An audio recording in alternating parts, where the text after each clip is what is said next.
Okay. I'm making you the host, Antonio. I'm making you host. Okay. In case, actually, my connection is not stable today. Okay. So thank you very much for being here at the colloquium on COVID-19 and academics. I'm Antonio Visani. I'm the Vice Chair of the Asia Student Research Committee of the International Association of Political Science Students. So the pandemic impacted almost all aspects of our life. And so thus we asked ourselves, in which way did the COVID influence academic research? So today, on behalf of the Asia Student Research Committee of the International Association for Political Science Students, I have the pleasure to introduce the speakers and the discussants that will give their thoughts and answers to this question. So our keynote speaker is Dr. Biswwajit Mohapatra. He is an associate professor of politics and international relations at the Northeastern Hill University, Shillong, India, and coordinator of the Asian Study Center. Second speaker will be Dr. Meenakshi Bansal, the chair of the Asia Student Research Committee of the International Association of Political Science Students. Then the first discussant will be Simran Borges, who is currently a member of the Asia and Oceania Student Research Committee. She is also an undergraduate student of International Studies and Media, Communication and Journalism at the University of New South Wales, Australia, minoring in International Development. Then second discussant will be Nzube Chukwuma sorry for the pronunciation, from Nigeria. He's a doctoral candidate of international politics at Central China, Norma University, Wuhan, China.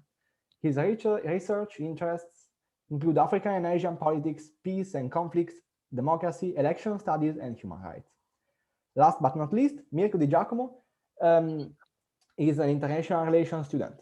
Mirko has been involved in a number of research projects, including on volunteering and youth as a research assistant for the UOFA School of Social Sciences, electoral theories and patterns as a research intern for Tony Piccolo, MP, and contemporary history as summer research scholarship winner of the UOFA Department of History.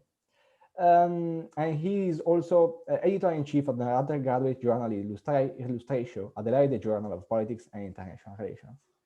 So these are the speakers of today's colloquium. I think that now we can start with our keynote speaker. Dr. Mohapatra, please, you have the floor is all yours.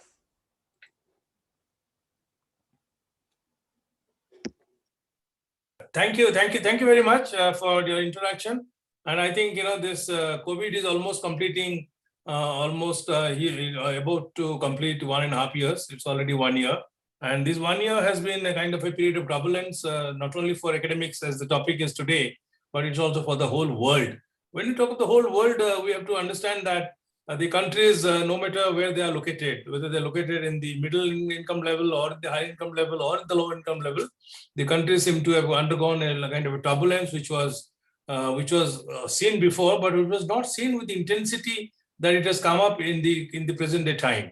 And when you talk of this COVID, we all understand that I think I'll come to the academic part a little later. But before we come to the challenges for academicians as such, we need to also understand whether there is a kind of a politics involved in the so-called discovery and leaking out of the COVID-19, as we say, SARS-CoV-2 virus. And what will be the impact of this virus on the countries as such, and also how, as academicians, we need to assess the kind of impact which is going to come about on the group of countries located in various regions, and also see how our research can cope up with it. But we all understand that December 31st, 2019 is probably a day which will not be forgotten by the kith and kin of the people who have been lost in the struggle for controlling of COVID.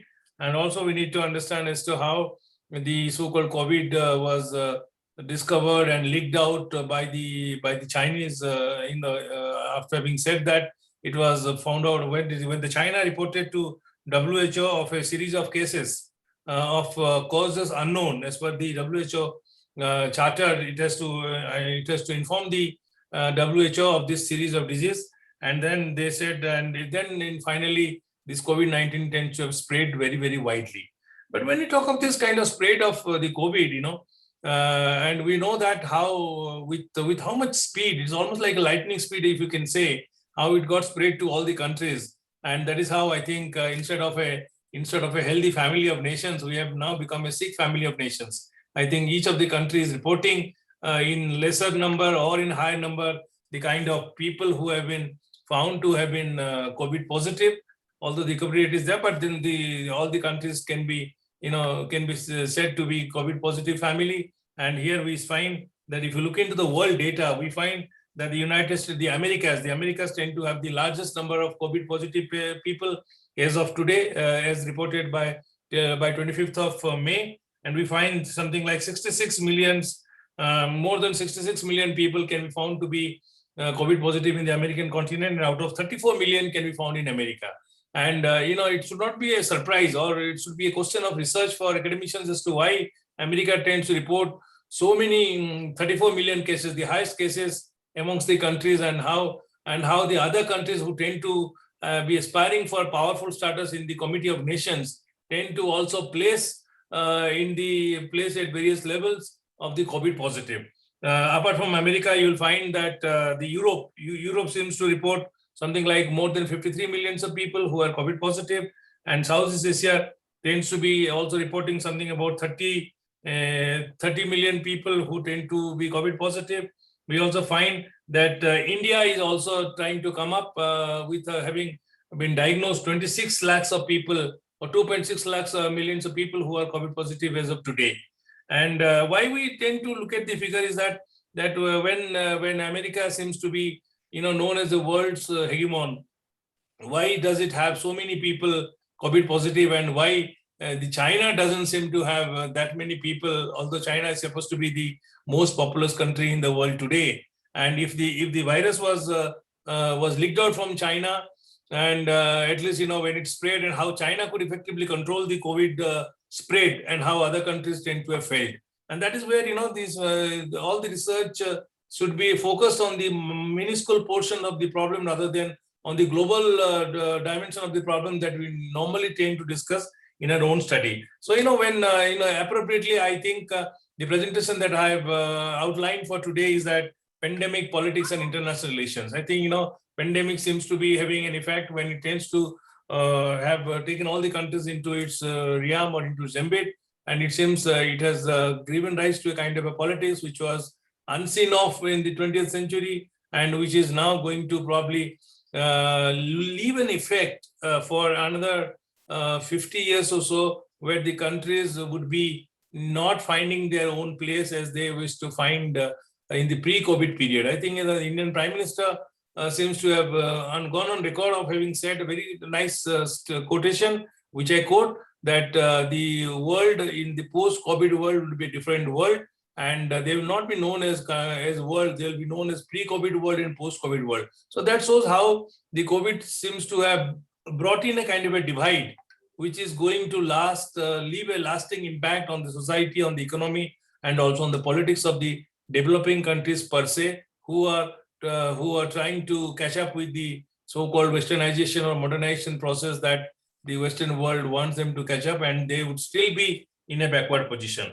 So we all find that the spread of COVID-19 in the third world or amongst the third world countries should not be a surprise. On 11th March 2020, when WHO declared it pandemic, the third world countries realized that they were up against the wall of a danger, which will be very difficult for them to breach without the support of the so-called advanced countries. And that is where we have to, we'll come to the conclusion, we'll see whether the third world countries have ever been made to be dependent on the Western powers, or they have been enabled to become as independent as they were before or what they realized at the time of independence. I think the entire world, when you talk of the developed countries, when you talk of the developing countries, we know that they are now under the COVID grip. And we also know that the countries world over had to resort to sudden lockdowns, because these were new devices which I had not seen during my after my birth, or you may not have seen also. But this lockdown came up as a kind of a very, very tangible solution, which was again advocated by the Western powers for the third world countries to go in for, which was advocated as if it was the panacea to control this COVID-19 disease rather than of any other solution. So because of the advice that came from the Western world of lockdowns, which meant primarily economic shutdowns, and which means it came to a kind of a standstill of all economic activities, which had provided strength to these countries, developing countries' economy, and finally these shutdowns have resulted almost in the economic collapse of the countries, where the GDP, as we have read in the news media, it is almost, most of the developing countries are almost running minus 20 GDP rate. In other words, the countries are going to be pushed backwards economically rather than what they were before the COVID originated as a kind of a world's pandemic. And we all know that the governments, not only the economic lockdowns or shutdowns were resorted to both in the developed countries and the developing countries, but the impact was felt more in the developing countries. And we find the governments, particularly developing countries, also came under pressure, severe pressure from their own population, simply because that we all understand that while America tends to consider itself to be the world's biggest democracy, but India also tends to be known as the world's largest democracy. And even if whatever may be the Western terminology of describing the India's democratic system of governance, but nonetheless, we find that despite the fact that all the criticisms that come up in the Western media about Indian democracy still remains accountable to people, not as perfectly as it should be, but nonetheless, the government seems accountable. And because of the fact that the government is accountable to people, and the elections are, if you see 1952 onwards, the elections have been held very periodically. So the holding of elections tend to also vouch for the accountability of whatever government, whichever government is in power towards the people. And governments, particularly in the developing countries, including India, tend to have come under great pressure to protect the balance that was posed before them as a challenge to make a choice between saving the lives of the people or saving their livelihood. So when you talk of livelihood, we all understand that a populous country like India, which tends to have more than 1.39 billion population, and out of it, you will see the more than half of the population tend to be working, and they tend to be mostly working in the unorganized sector, which tends to give them very little amount of wage then compared with the organized sector. And here, when the country was asked to go for shutdown, the government also had to be forced to make a choice whether to save the people's life or to save their own livelihoods. So in the process, we'll all see that how the situation, how the livelihood tends to have suffered, and somehow the government tends to have taken upon itself as to saving the life as it is was considered precious for the generation to continue. So here we find when the governments came under particular pressure to sort of make very serious policy decisions about saving the human lives, and we also find that the situation also, this kind of emerging situation in the developing world tends to have called upon for adoption of a crisis management system which was not very known to the countries, because the pandemic as it is, although we have been talking of the Spanish flu and other kind of flu, or we have talked of SARS. SARS was not like a flu, but then we find that this kind of emerging crisis in the third world, including India, tend to have called upon for adoption of a particular crisis management system in a very novel way, in a very unique way, which will not only prepare the country for sustained lockdowns, and we all know that how there have been sustained lockdowns in the country, particularly since I come from India, I wanted that the Indian, some learning about Indian politics probably would be able to give us some kind of a inclination as to how the world should be facing such problems in the future. And we find that the situation tends to have called for a serious adoption of a crisis management system, which was not known to the country, and which again has posed a burden to the countries. I don't know how much time I take, but I will just go wherever the time marks, you just tell me, I'll stop. And then we find that the COVID-19 tends to have become, is it 10 minutes? Well, I think that's... You can speak as much as you want. No, this is just up to you. Because, the point is, I would also like to hear Meenakshi, would like to also hear Simran. There are a whole lot of people, and we need to also have a kind of a dialogue as to how, whether what we as an academicians think is right or wrong, and also we need to up for correction of our own discourse. So here we think, I'll quickly go that the COVID-19 has been quite notorious for large number of deaths. And we know when you talk of the deaths, we find that this COVID-19 seems to, in India, we have at least seen something like 96,427 deaths. And the deaths have also been kind of a cause of concern because we all know that war used to be responsible for killing of people in large number, but we never knew a disease could kill because people at the world had almost forgotten that disease could be a silent killer than the war. We all celebrate that the world is without war. I mean, everybody was looking forward to the fact that there could be third world war, which could be fought on water or which could be fought on borders, land borders. But then since the wars have almost become impossibility, I know there are intrusions when you talk of India and China, or there are talk of some kind of border intrusions in other parts of the world. But nonetheless, we find that the major wars have almost become impossible as of today. And then the COVID-19 since it became very, very notorious because it resulted in the killing of such a large number of people, running into millions and millions, which was unthinkable even in America. America seems to have lost less than 1 lakh, slightly more than 1 lakh people. But in India, we find we have had more deaths than America, although we are a populous country, but nonetheless the deaths could not have been so many. But then we find that in terms of the effects on society, on politics, in terms of the economy, we can find COVID has also been a very, very silent and sustained killer because it has almost destroyed the social harmony, the societal unity which used to be present in the developing countries, and also the politics. The politics may not have been very perfect, but the politics has also become very, very segregated. We also find it has also had a very sustained economic impact. I think I'll not go into it more in detail, but we'll see that the countries also thought that the countries as such were reduced to almost to the status of doldrum, where they started groping in the dark, not knowing how to tackle such a gigantic crisis, given the fact that they have limited resources and more demand for public services, including the health services. And we find as the pandemic spread to more countries, the nation's capacity were put to test. And we know that the developing countries are also weak in terms of many of the advanced systems, including the health system, as could be found in the Western countries. But given the fact they have very meager resources, their systems came up on big tests, which the countries, as the effects can be analyzed of the COVID situation on India, on other developing countries, we find that this has almost had a very, very devastating effect on them. But nonetheless, in case of some states, we find that in case of some countries, we find that because of the sagacity of the political leadership, some countries have been able to control COVID-19 spread and also have been able to save a lot of human lives.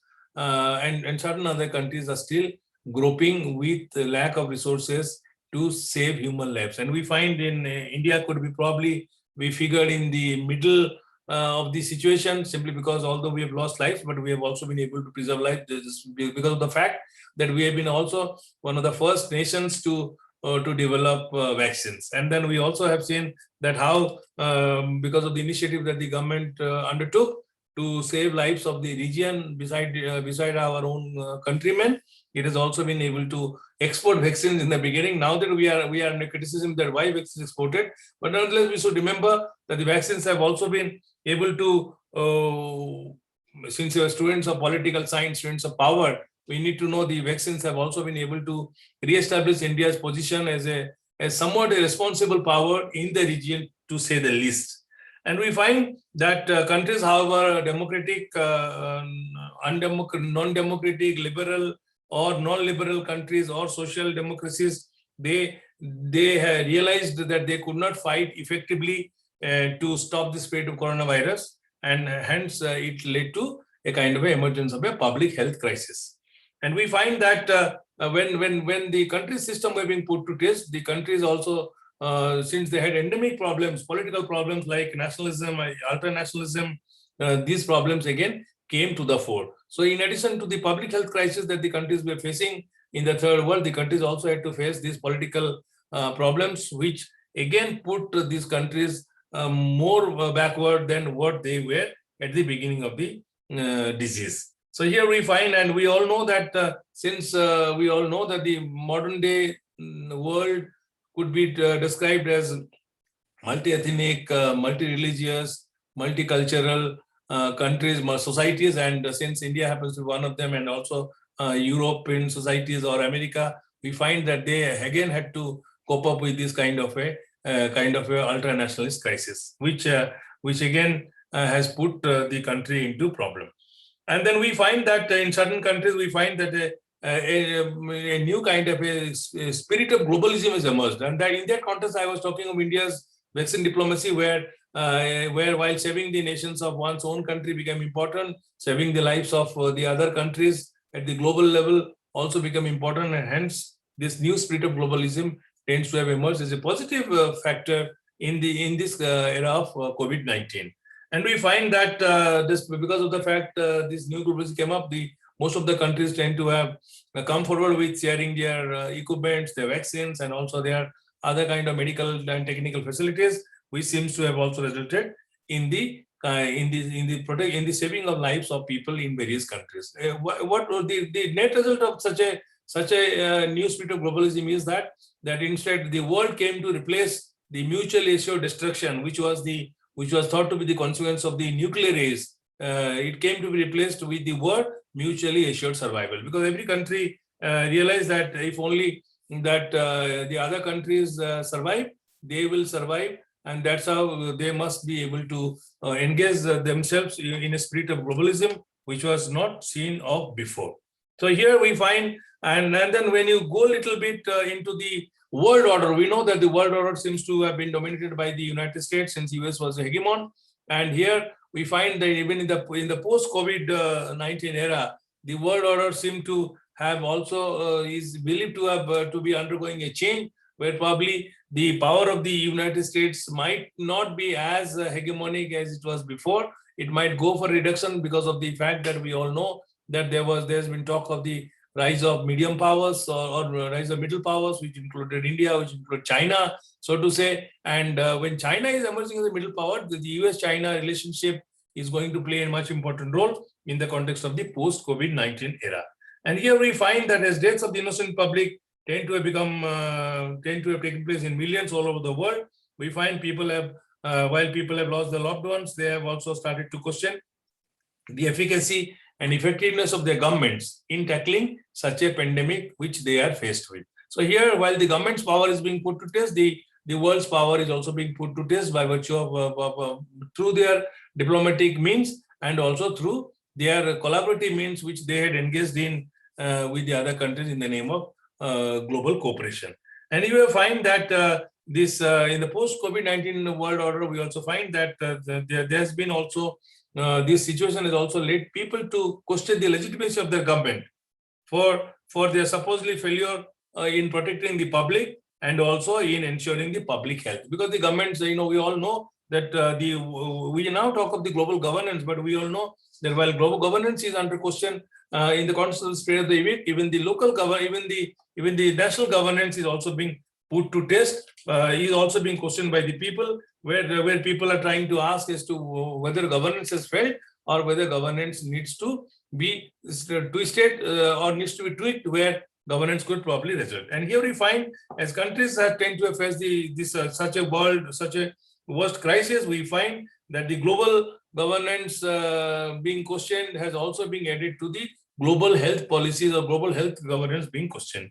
And you will find such a problem tends to raise the question whether there is a need for rethinking governance. So here we will also see that the pandemic tends to have also forced people to go back to their books, as you said, go back to the books and find out whether all the methods that have been followed are correctly followed, or there is a need for tweaking or twisting of the method, which would probably lead to a new kind of governance and probably would lead to new emergence of solutions. And here we find so one of the important things that has come up out of the COVID-19 is also that the rethinking governance is also being thought about as a major item of reflection, rather than in addition to the preservation of the life. And here even questions of our local governance, civil society formations, role of public intellectuals and citizens' role have also been put to question, because we know that the public intellectual, as we call it, the civil society, tend to play an important role, and given the fact that their functions have also found to be wanting, so all these things are also being questioned, which tend to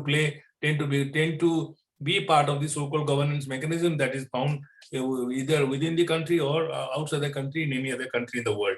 And we find that in a way, the state's capacity to adopt the innovative technologies, effective responses to this crisis tend to have also been questioned by the people, and hence that has led to the question of what you call it global health governance. And we find when you talk of the post-world order, when you talk of the hegemony of the United States of America, I know we come from a developing country.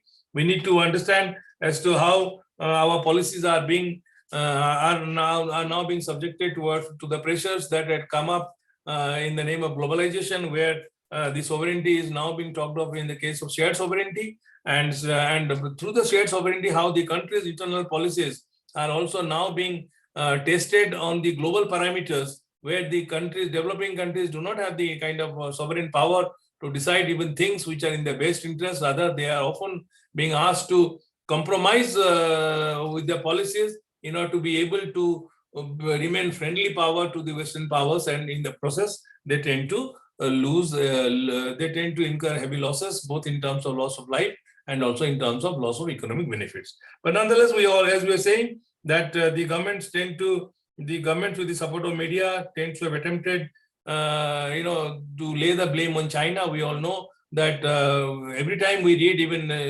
recently it was found out that while there has been talk of the Chinese having leaked out the virus from the Wuhan laboratory, but China tends to blame United States to be party to it. But in the process, we have not been able to find the truth as to who is responsible for this leaking of the virus from the lab, and the world has not yet found a kind of a system where probably the guilty nation could be punished. And it seems there could be hand in gloves. Countries could be hand in gloves in such a kind of a situation. And here we find when while the media tends to have been have been used to shift the blame to China, and yet the world has not come to a conclusion that whether China is responsible for the leaking of the virus from the Wuhan Institute of Virology, and how China tends to have also controlled its own population from being affected in larger number with the same virus, and how the virus tends to have traveled out of China and has taken over all the countries, rather than has not affected as badly China as any other country has been affected. So we find when you look at the global order of the countries, we know that there is a hierarchical global order where the US tends to be at the top and Europe tends to be following United States, and then we find the Europe and the Western powers and the other Western countries tend to be following the US policies.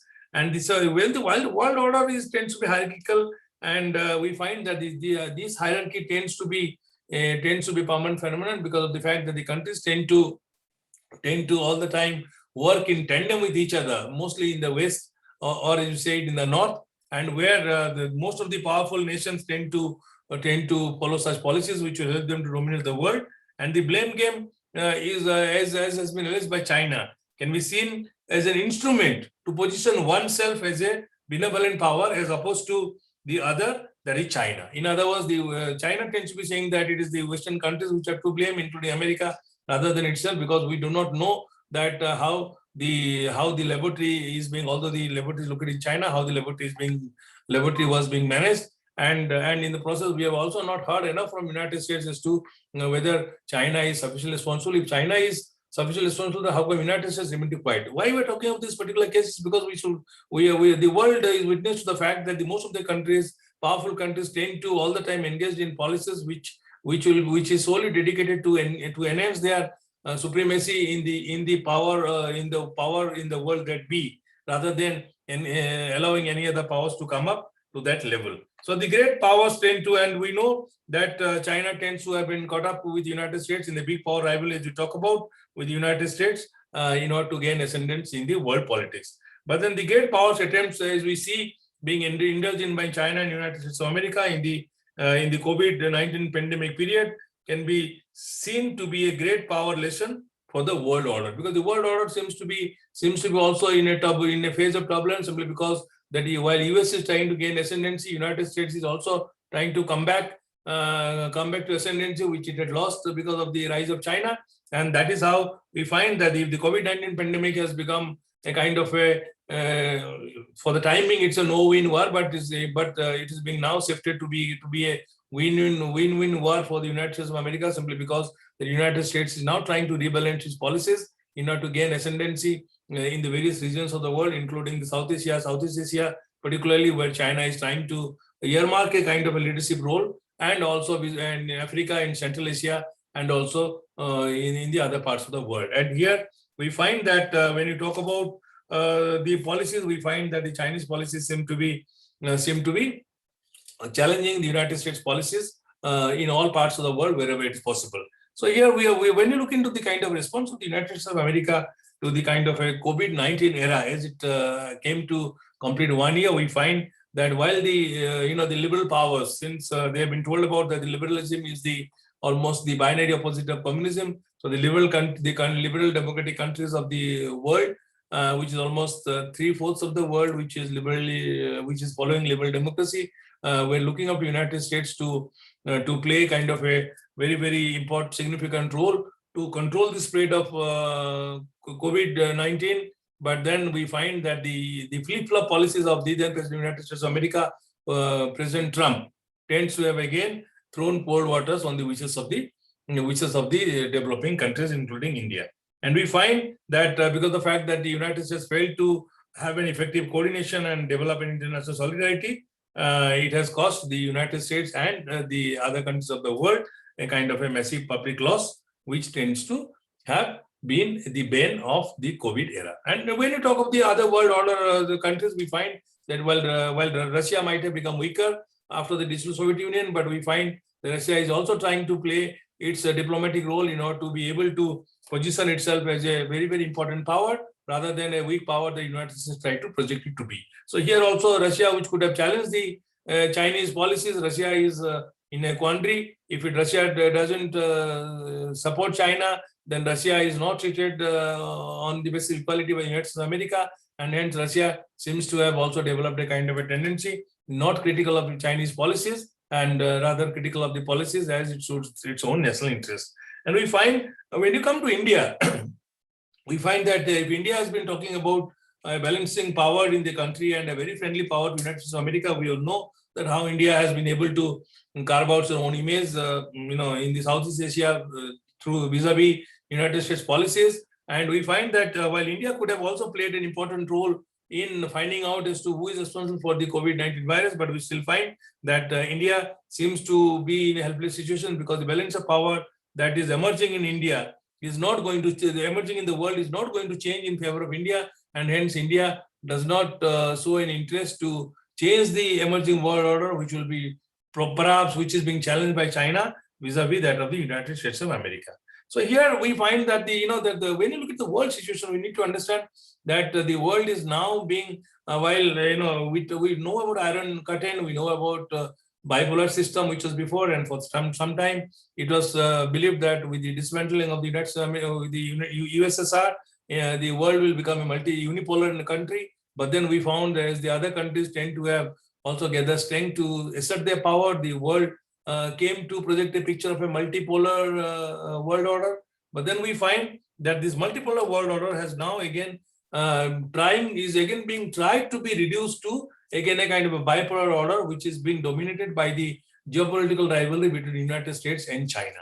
Even if India is trying to assume a powerful position, but we all know that India probably will not be able to catch up with China given the world situation as it is emerging, and also the resource that China could gather vis-a-vis India in opposition to the United States of America.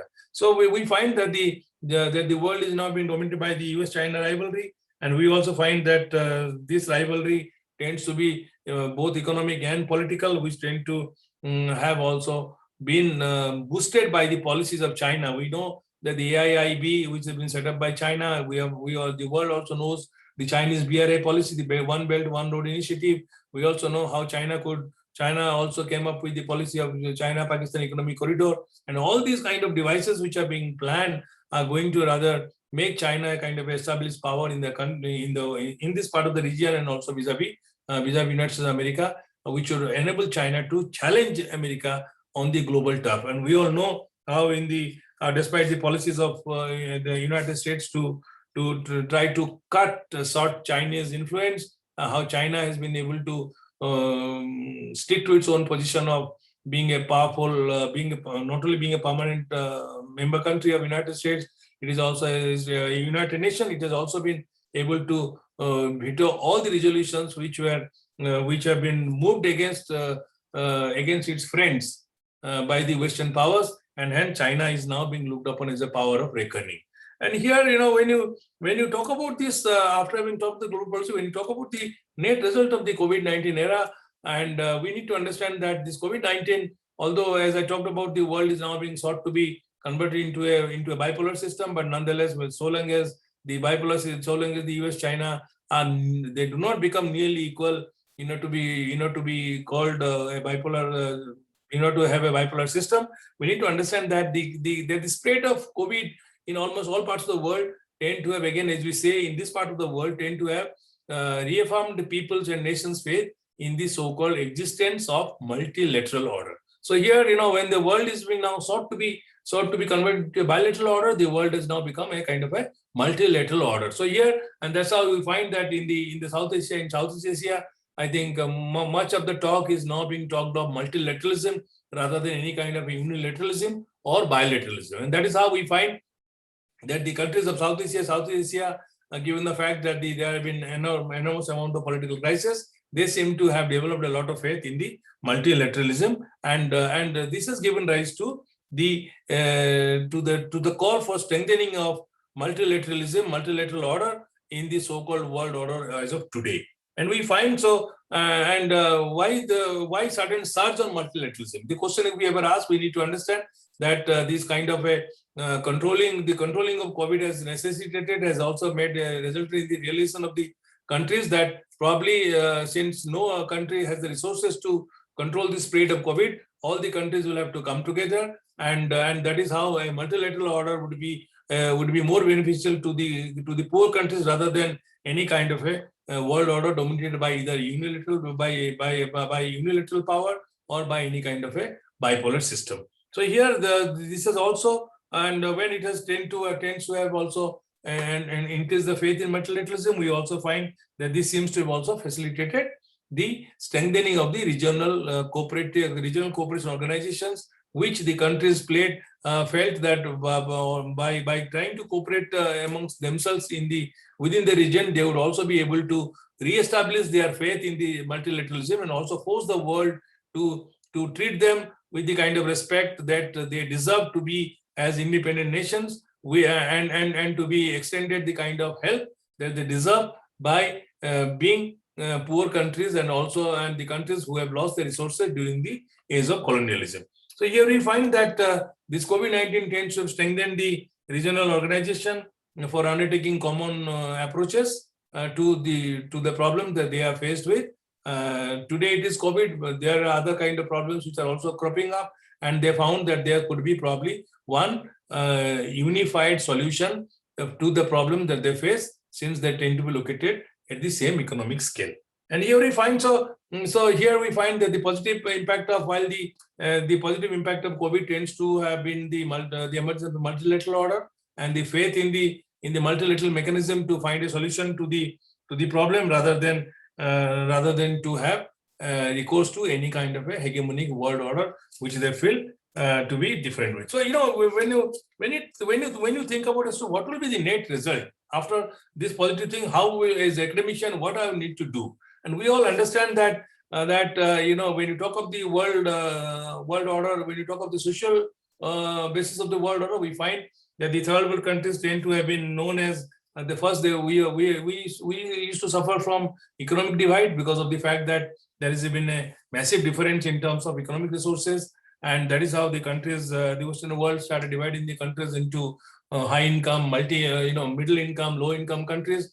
But most of the countries tend to be lower income countries simply because that the GDP seems to be very, very negligible, and where they seem to be suffering from the so-called endemic poverty. So here we find when we find that there seems to be so much of endemic poverty, in the context of the emergence of COVID-19, we find that the third world countries again came up to be subjected to another divide, which again came to be symbolized as information divide. We know that even in normal times when the IT was being developed, most of the developing countries did not have the resources to have the kind of IT infrastructure which the European countries, including America, could boast of, and hence they were suffering from the information divide, where a large chunk of the population was not able to even use the IT so as to benefit from the modern day system in order to be able to move up on their social or economic scale. But in terms of after the information divide, we also find, and that's how we are categorized as information have and information have nots. And now we tend to have the kind of another problem which we tend to be seeing in the context of the health sector. Here we find that there is a kind of a health facilities divide, and we all know that some of the rich people in India tend to go to America and Europe for the medical treatment, but large number of people otherwise tend to lose their life because of the lack of Medicare facility within the country. And COVID-19 seems to have perpetuated the divide and seems to have again pushed people to more into poverty scale, simply because they didn't have the kind of resources to be able to get the best of medical attention in order to be able to have life. So here we find, so when you talk of these countries, we find that in addition to this kind of a COVID health facilities divide, we find that the countries, if you talk of India and the poor countries in the Southeast Asia tend to have also gone much below in terms of their standard of living, rather than what is normally projected in the Western world. I think in this context, we must also remember, because of the fact that the world tends to be dominated by the Western media, there has been very little talk about the kind of socio-economic problems that have come up in the context of the post-COVID in the Western media. And Western media keeps on focusing on the small problems that seems to have been present by mistake and is being projected as if it is a deliberate one, and which tends to again subject the third world countries to a kind of a situation where they would not be able to redeem themselves. So here, when you talk about here we have now a situation in the countries in the third world where there will be lack of information technology because people are not able to access resources. We know that although the post-COVID-19 seems to have forced the countries to turn into online distance education, we know when we didn't have enough resources to have IT infrastructure, and what to talk about having new information devices which will be able to connect the students with the education system, so as to be able to benefit during this time of shutdowns or lockdowns, as we say. And here we find, so in the process, that the population of the poor countries tend to have been forced to push themselves back into endemic poverty, where the lack of attainment of right education will be denying them the kind of right livelihood as they were looking forward to as aspiring individuals. So here we find that in the process, not only the rate of poverty seems to have increased, we also find that the rate of social mobility is also going to be a real problem in the future. And I think, even if we tend to glamorize the so-called population of the third world countries seem to be aspiring, I know you must have heard of the fact that India was, by the business class, India was talked about having 300 million population constituting the middle class. Then later on it was talked about 500 million people to be Indian middle class. I don't know in the post-COVID-19 era whether the 300 is intact or it's going to be almost half of it within the country. So here we find that the level of poverty tends to be increased. The level of social mobility is also going to be a problem, as people are not going to move up, and hence they would again be forced to live in a situation which will be almost a kind of a no-win situation for them. And here, when you talk about, and then the question remains as to what happens to the academia that, the third world countries seem to have built up with enormous resources, having spent all these years. And we know that when you talk of the academics, we all know that this kind of online education is not only new for the country, it is also not only new for the people, it is also new for the academics. And here, while some kind of a learning used to be transmitted between the teacher and the learners, and we find that kind of a connect which was trying to build up a social harmony between the taught and the teacher, and also within the Indian society or within the human society, is now again have come up for a disconnect. Because as we know that people, instead of and when you talk of the traditional societies of the not so modern societies of the third world, we find that these societies tend to have some kind of harmony, simply because that there is to be more of interpersonal relations than the relation which can be categorized as a relation between the man and the machine. Here, relationship was between man and man. And here we find that this COVID-19 seems to have also, by having turned education into machine-oriented one and more impersonal one, it tends to be the cause for the kind of rising social disharmony which we see in the societies of the third world primarily.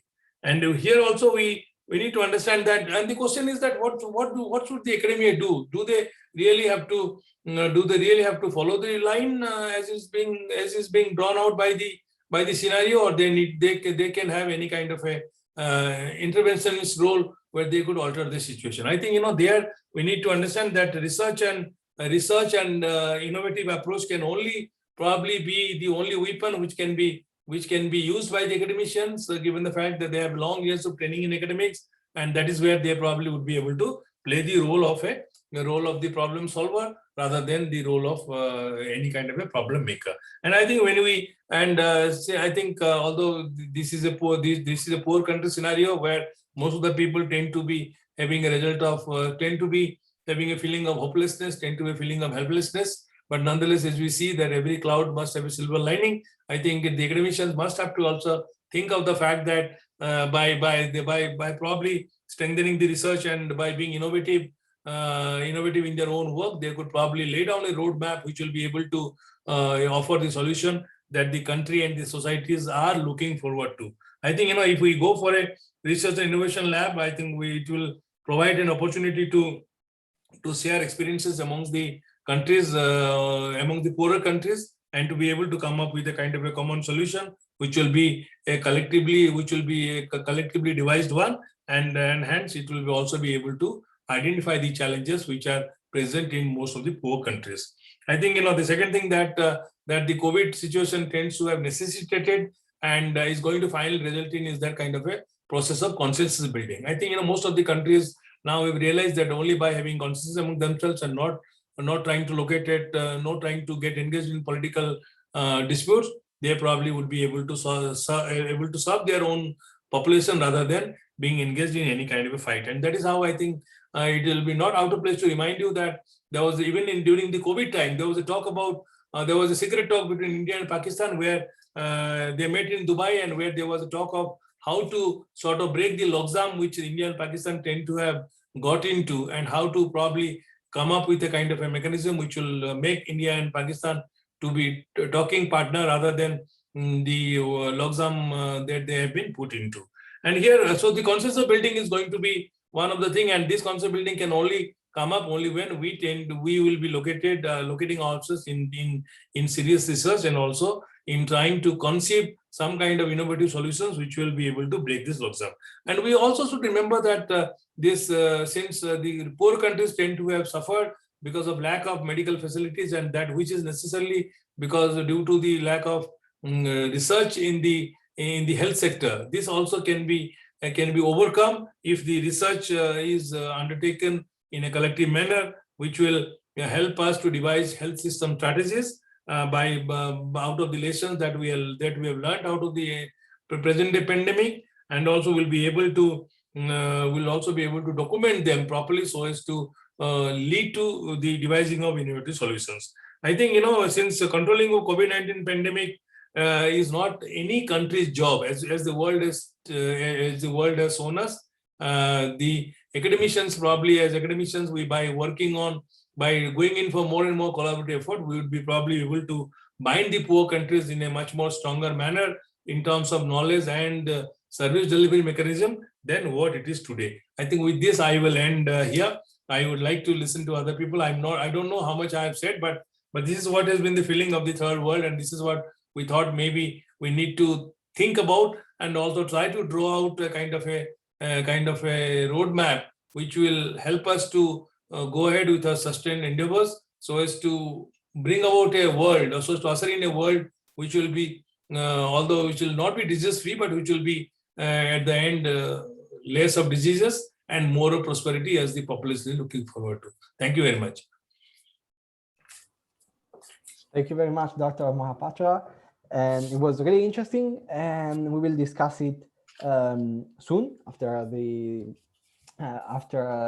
Dr. Bansal delivers her speech. So I now give the floor to Dr. Meenakshi Bansal. She's having some kind of trouble with the connection, so maybe I'll try to message her.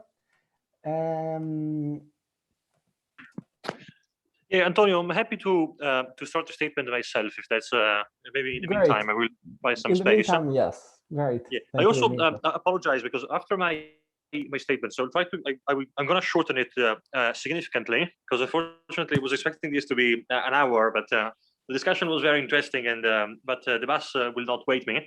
And because I'm still at uni, I need to take the last bus in the evening because here in Australia it is 9 p.m.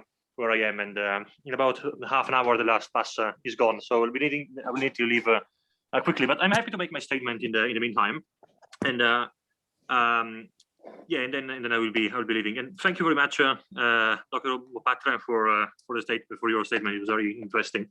I think that the main aspect which I found interesting of your speech, and perhaps being a kind of a symposium, being a forum, I think that rather than making a statement myself directly, it is better if I provide a response. I think was the matter of a more how's it called, a decline of a unipolar world and the creation of a more kind of polar, if you want to say, kind of a more diversified regional power and a multipolar world. And well, I find very interesting in a way that the point exactly that COVID-19 showed that the world is more multipolar than we thought.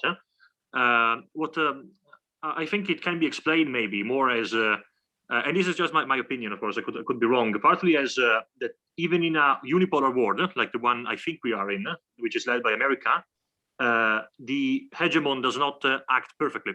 So the United States can make errors. The United States can lose ground. And I think the pandemic showed the lack of, in a way, perfection, which sometimes the hegemon can have. And the United States, despite being a hegemon, I've made errors many times in Vietnam. I would say they lost in Afghanistan, while they are leaving, claiming victory. You cannot say that they really won.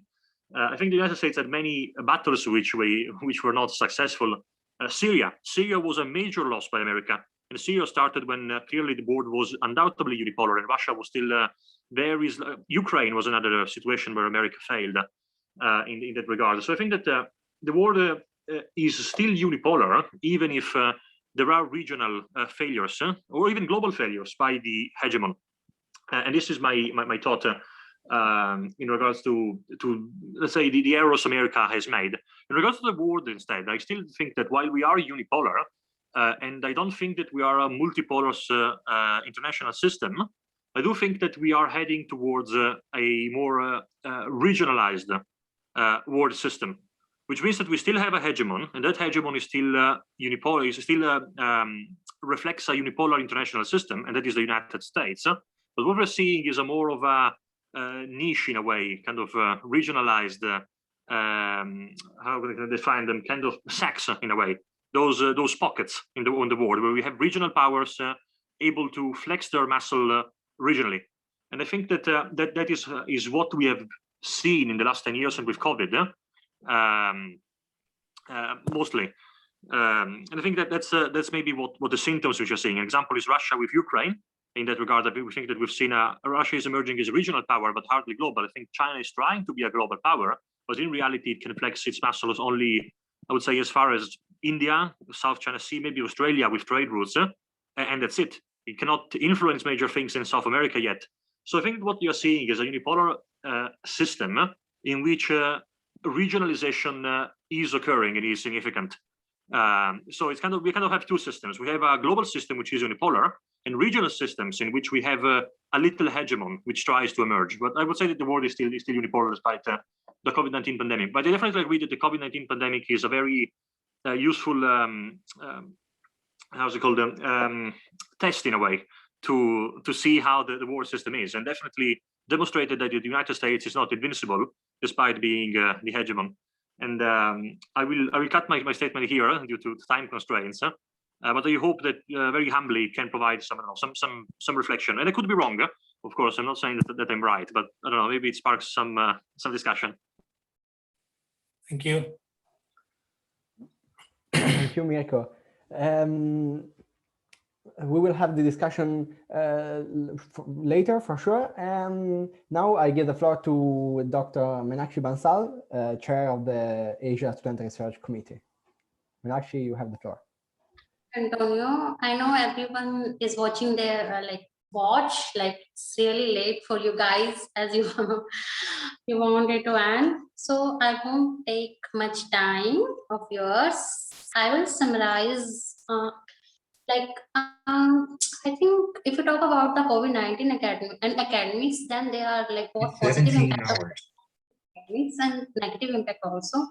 If we talk about the positive impacts, and the COVID-19 has really provided us ample of opportunities regarding the academics. Like now we are more comfortable with online educations, online examinations, online submitting our assignments. But if we talk about the negative impacts, then there are many students who are not familiar with this online system. Like for example, in my college, when I try to take the examination of my students, and many times students are not able to give the online examination. The reason is that they are not familiar with that technology.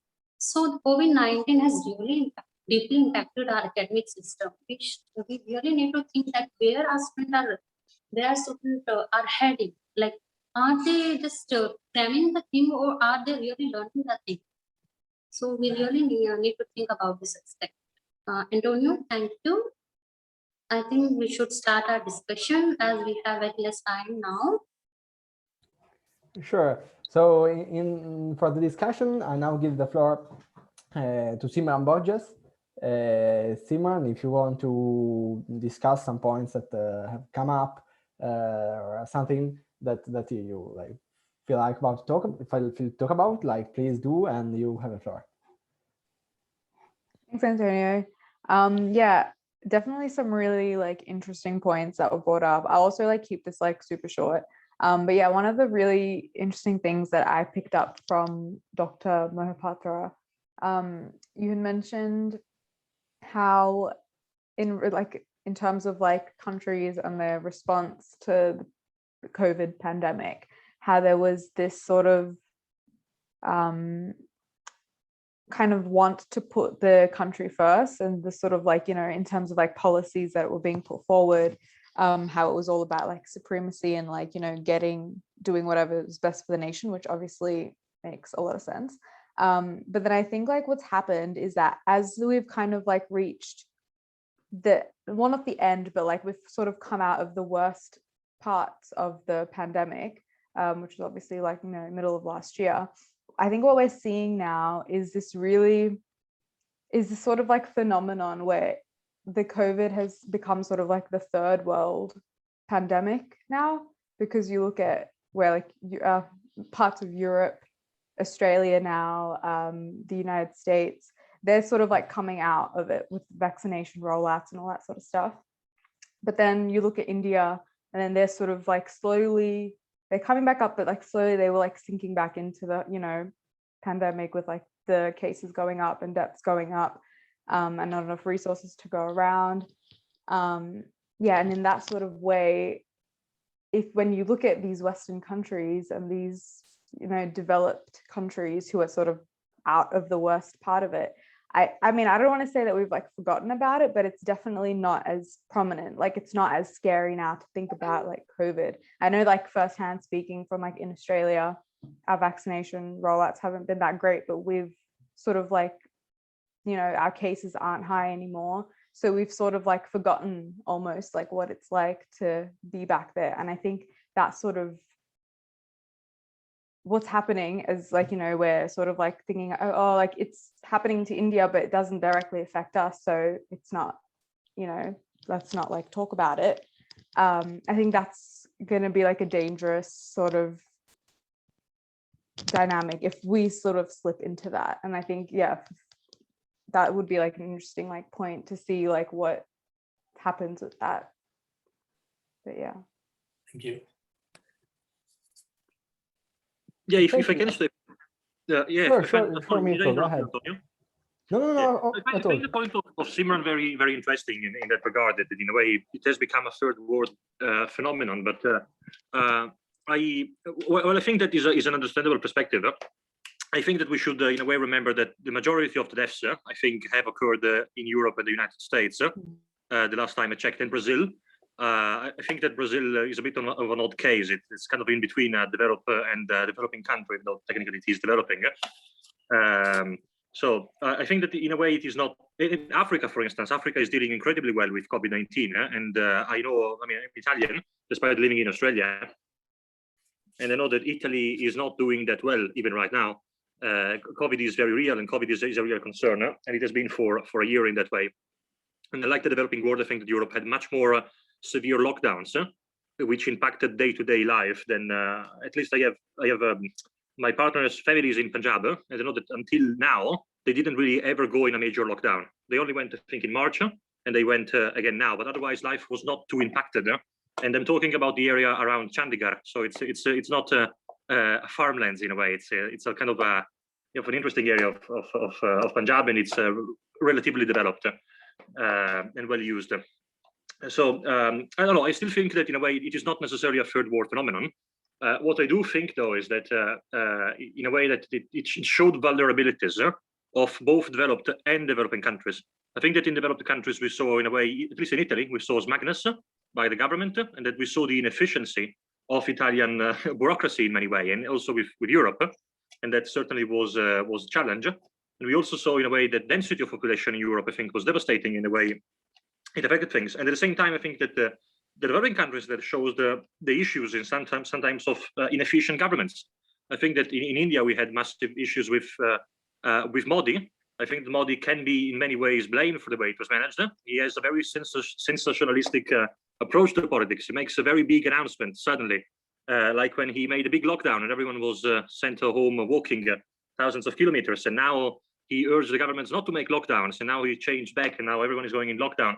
And I think that in a way it shows that, again, it boils down to regionalism. I think that it showed a lot of diversity between countries, because China, on the other hand, dealt with COVID in a much more efficient way.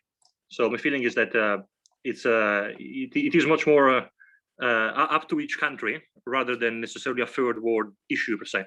But of course, I mean, there are still third world vulnerabilities which are important. But yeah, that's my view. No, I think, Mirko, one has to remember that, when you talk of the Modi government being inefficient or whatever, the question that we need to ask is that how come the fight, for protecting the life of the people has now been centralized in the continuation or existence of Modi. When the world media, Western media talks of Modi versus the world, that means, they have an intention to make the pandemic, a third world pandemic, as Simran was talking. And we also have to take into account the denial of surplus vaccines by United States of America to India. We have our foreign minister now who has gone to address the United Nations, but he's also stationed there for almost 5 days. This is almost a kind of a long trip in US. And each day in US costs money to a poor country. And one of his mandate is also to sort of talk to the US and get the vaccines sent to India. So the question is, if we talk of the Western country and being primarily interested in the life of in the welfare of the lives of the people, then the vaccines, surplus vaccines, could have been probably exported without asking them second time or third time or any other time. But that is how, and if we're talking of Africa, as I've been doing very well in terms of pandemic, it's only because my fear is that Africa is not even mentioned in the world media. When you talk of, when you turn over the pages of media, or you hear the BBC or whatever, and you also hear the BBC talking of the Modi being responsible and not the world, not the other governments of the world. The question is, when you talk of a multilateral world, when you talk of the world being interlinked or in the era of globalization, we need to understand that the protection of the lives of the people should be more important than being fixated on a particular prime minister who may not be liked for having traveled to the rest of the world I think he's the only prime minister in India. I'm not supporting his policies, but I'm only saying that one should also take into account that he's one of the first prime minister of India who has traveled to 55 countries, and that is how, because the India's position has now come up to a very high level, rather than what India was being talked about probably as a third world country. Now India can probably vouch for the fact that India is almost a developed country, as World Bank says, middle income countries, and also India is going to be a competitor to China. So I think we need to remember that the new international information order, which was talked about, demanded, and approved by the United Nations, has not still been talked about. It's always the Western media which try to pick up issues of very, very insignificant, of some violence somewhere, and the US being involved in the violence against the blacks is not being talked about or not condemned as strongly as it is being condemned in case of India. So we need to understand that the issues as they concern human lives should be given more importance than trying to restrict or hinder somebody who is going to be a competitor to you. The competition should be more on the even scale, and rather than try to use all the resources at one's command to to sort of try to punish or try to sort of stop the third world leader from becoming a first world leader. I think that is where the diametrically opposition tends to be seen in case of the advanced countries and the poorer countries. And that's where you will see that you'll see that how the US president seems to be, although as a vice president, Biden knew Modi, but I think Modi has not been invited as the first member to visit United States. Rather, Biden has visited somebody. And we should also know that in case of these real hardcore policies, these policies are not without any intentions. They are solidly backed up by very, very powerful intentions and ambitions, and which are as you say, which are weaponized for the country's benefit rather than for the benefit of the world. I think we are still far from world governance. We are still far from global governance, which will be probably for the benefit of the humankind rather than for the benefit of a section of society. You call them Americans or you call them somebody else. I think you must be also taking into account as to why Australia has joined the Quad. If Australia was very happy with the United States, it would have joined the United States. But now they found that if they join the United States, they probably would not be economically benefit as much as they could benefit by trying to collaborate with the third world country, including India. And that is how Quad is, although Quad is a kind of a military deterrent kind of a thing, but it is going to be an economic power. And where it will lead to again exploring the markets of the third world and and dumping these third world countries with the Western advanced goods, rather than help the countries to go in for industrialization, which will be devoted to self-reliance. I think pandemic cannot be thought about not against the third world. It is primarily now have been reduced to a kind of a suffering which the third world countries people are suffering, and others are not suffering. I don't know how America could go out of the pandemic so quickly and subject the poor countries to this kind of continuous pandemic. And that is where I think the vaccines, vaccines have been denied and other technical equipments are not being given. And even if you think that America was the first country to supply oxygen and other materials, I think this was not as much as other countries are supplying India with. And this is where we tend to talk about. You are talking of kind of a unipolar order. I still think that the unipolar order is now for dismantlement. It was a multipolar order. The Westerners tend to look from their perspective, but when you look at from our perspective, you'll find that the world is still a multipolar order simply because you have China, you have India, you have you have even in Africa some countries trying to assert their power vis-a-vis United States and other Western countries, whether it's in the United Nations or in other kind of world forums, where you find that the countries tend to be now in for a very, very long haul. And that's where you find that even when it comes to Myanmar, you will find that the United States was not able to even pass the resolution without India's support.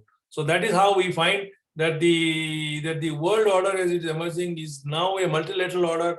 Then it is a unipolar order. And if you talk of South China Sea, you'll also find that South China Sea could have been probably handled by United States of America, but it felt that US being posed against China is not going to help. It's better to get the regional power so as to sort of benign China from its own aggressive instincts and try to build up an order which will be suitable for the Western countries. I think, according to me, the world is now a multipolar order. US is a hegemon.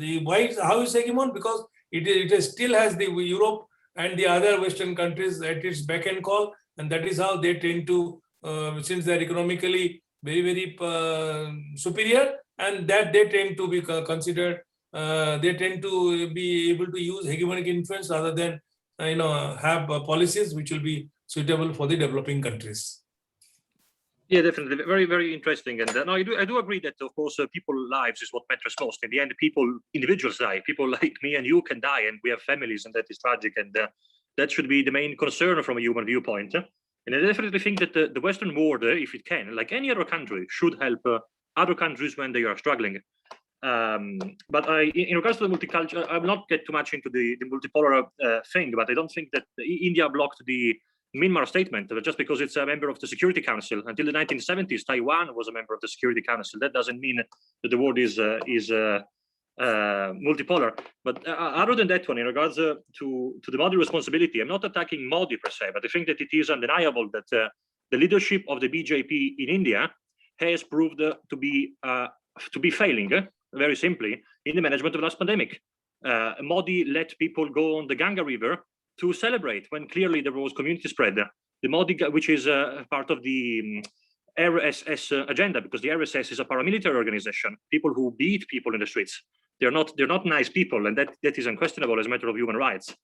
That is a paramilitary organization, and I think that things are questionable in that regard. And I think Modi said to local governments that as the last thing they should do is lockdowns. Do not do lockdowns to local governments.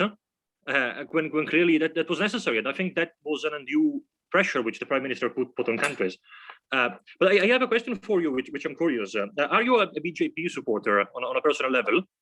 Or No, I'm not a BJP supporter. I'm only saying that, when we say that, India is a country of 1.39 billion population, and we know that, and then the country, and the Modi is an elected prime minister, and we know that there are policies that his government has followed, which are as we call it, which is giving rise to cronyism. You find that the crony capitalism has grown much more faster than the prosperity level of the ordinary population. That is where we are opposed to him. But we also know that some of the publicity which is being done by the Western media tend to be rather very wrong, because when you talk of RSS is a paramilitary organization, RSS tends to, although I'm not a member of BJP, I happen to belong to a centrist political party, that is Congress. Congress is now disbanding, but that's a different issue. But we should understand RSS tends to, have this kind of use the long stick as we call it, lathi in Hindi, and that is only for self-protection. Because as you know, when you they don't really sort of engage in any kind of violence. Yes, they tend to have some kind of a exhibition of force on the day of Dasera, on the 10th day of, as you call it, Durga Puja. I think that's the only one. But what my objection is that when I'm in any forum, I always find that the BBC tends to categorize BJP as a right-wing Hindu extremist nationalist party. My point is, I understand that India is a country having majority of the Hindu population, so obviously if the membership are there, then there's a Hindu party. But when it comes to Western countries, suppose in Christian Democratic Party in Germany, do you ever call it a Christian party or you call it a secular party? My question is, why should we categorize a party as a Hindu right-wing extremist party? But that it also has Muslim members, but when you don't call Christian parties as exclusive Christian parties within court, why should you call India BJP a Hindu party? Yes, it's a political party. It has its own pitfalls. It has its weaknesses, but that doesn't mean that other political parties seem to be much more better. So that is where I think the Western media vocabulary has to change. You have to look at a political party, categorize it as a political party. But then you understand in United States of America, the movement which came up recently, before the president's election, Black Lives Matter. We all knew that within the United States, it is not, human rights situation is not all that good. People tend to be living, all right, American dream, Hollywood dream is there, but nonetheless, people still live under a sense of fear, live under a sense of oppression, and the black are still apart from the Red Indians, the black are simply the most neglected community in US. But it's another matter that the US has not been able to respect their rights. And then if they continue to live there because they have nowhere to go, no option for them. If probably they would have been another country, if Australia would welcome them, they will probably go and settle down there. But they are not welcomed there. So the question is, that is how you find even that was not the only incident. We have seen also other incidents where, even say a few weeks back, we saw again a black man being pinned down by the white American policeman, American cop, and it was a very unseemly sight. I mean, you ask people to face down and to lie down on the ground, and then you tend to climb on his back, and because they climbed on the neck of the other person, that person died, and that's how it led to Black Rights Movement and Black Lives Matter. And we should also remember, if human rights situation is very, very bad in the third world countries, also equally bad in America. America, being the most educated and most developed country, doesn't follow human rights laws or what you call human rights standards unless it suits the so-called American cops. And that is where, and America being the hegemon tends to hide a lot many things rather than tend to do the same for the third world countries. And if we ever mine is not an attack on India. Like, America is better than India in any way. India is a wonderful country which I like in many ways. So no, it is not an attack in any way. I want to make this very clear. No, I'm not saying. I'm only arguing. I think that we can compare the German Christian Democratic Party with the 2002 Delhi riots, when in Gujarat riots, where I think 2,000 people were injured, died, and many raped, and that was due to community violence. Or now in Delhi in 2020, I think that we had riots which led to 53 people dead and over 200 people injured, and that was tension between Hindus and Muslims, I think, in Delhi.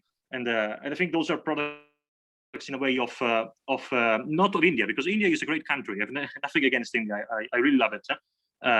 But I think it is a product of a toxic political agendas pushed by certain politicians. But then, of course, every country has many things to improve. I mean, from Italy, we have many things to improve. Italy has a lot of, in a way, I think that we can work a lot on discrimination, which I think could be worked on. And same, America has plenty of work to do with racism. And even here in Australia, we are having, me and Simran and many other fellow Australians, I'm sure we are having many debates about equality and other matters at the moment. Unfortunately, I need to leave, so I will be leaving now. But thank you very much for everyone for the points. And very interesting. And I like when discussion gets heated. All right. Thank you. Thank you very much. Bye. Thank you. Thank you very much. Bye-bye. Stay safe and do get on the platform again. Thank you, sir. Sorry? Nothing, Miyako. You can leave. Thank you. Yeah. Thank you. Nazube, are you there? Nazube? Nazube, are you there? Please unmute yourself, Nazube. Okay, can you hear me now? Yep. Hi. Okay. Thank you. Okay, thank you very much for your speech. I've listened attentively, and my own part of the discussion, I could have loved the person that left, the young man, to reappear, but hopefully he's not here. But I'll also go ahead to make my point. He raised the issues that has to do with, first of all, on either we're in multipolarity or in a regional polarity. I could have loved to draw his attention to John Meshama's book when he talks about buck passing in the idea of offensive realism. When we talk about buck passing, if he's looking at it from regionalism, you should also understand that regionalism has an anchor where they go for finance, where they go for idea, where they also seek support. And as long as you seek support, either as a regional body to a central body in this time around, in the United States or in Russia or China, it makes you still boils down to that unipolar war itself. There is no debate about the fact that the United States is only a polar, the US is only a polar war, the rest are just beneath. But COVID-19 raised so many issues, what I call the contending narratives. And the first on the narratives is that is the issue of the conspiracy COVID-19 raised. And Fortunately enough, it was the period where a book was published. Judith and Kent, they wrote a book about the plague of corruption, restoring faith in the promise of science. And in that book, written 2020, in that book, she argued on the side of accusing the pharmaceutical industry of corruption, of trying to generate a COVID, in that way, should I say a virus where they can make a lot of money from it. And she targets a plague of corruption. And you know what? And those conspiracy later played out in one way or the other. And that boils to the point that either way you are looking at it, you must give credit to those who believe in conspiracy, because in every conspiracy, there's an element of truth in every conspiracy. And we saw how that particular conspiracy issue was solidified by the idea of the vaccine diplomacy, which I call also the vaccine diplomacy. We saw how countries were aligning and realigning itself. And because of vaccine diplomacy, a lot of money was budgeted. It also boils down to the idea of the United Nations being the central body itself. So another issue the COVID-19 raised was the issue of questioning institutions. Institutions were questioned. We saw how it became an issue. Is it democratic country that handles COVID pandemic better or authoritarian system? I'm in Wuhan, the epicenter, and it was quite, I can talk from both sides. You know what, having been in my continent in Africa and my country, Nigeria, and experienced other pandemics, and likewise this. I think he also raised the issue of which system was better. Some say, authoritarian system was more better, having disallowed the issue of human rights. Others say, yeah, democratic institutions, all need to do just for you to try to do contact tracing and other things. At the end of the day, contact tracing failed. The question is, I could have loved those who projected contact tracing as an avenue to address COVID-19. What could have been their own issue by now? We also saw how the contact tracing failed. But the whole thing was also, and that aspect it also generated was the issue of leadership. The issue of Trump and the issue of the Brazilian president and other individuals who happen to be at the helm of affairs. You find that one, handling pandemic of exigency, of emergency of that nature, if you are not well prepared, either in terms of having the capacity or in terms of having the finance or even the lab itself to handle those issues, you fall into trouble. In the case of India, India has the best in terms of the pharmaceutical industries were projected in India. But the irony became so obvious that at the time India was helping to try to ginger institutions, pharmaceutical industry to roll out vaccine, not knowing that it also have its own spillover effect. And that also questioned the issue of alliance itself.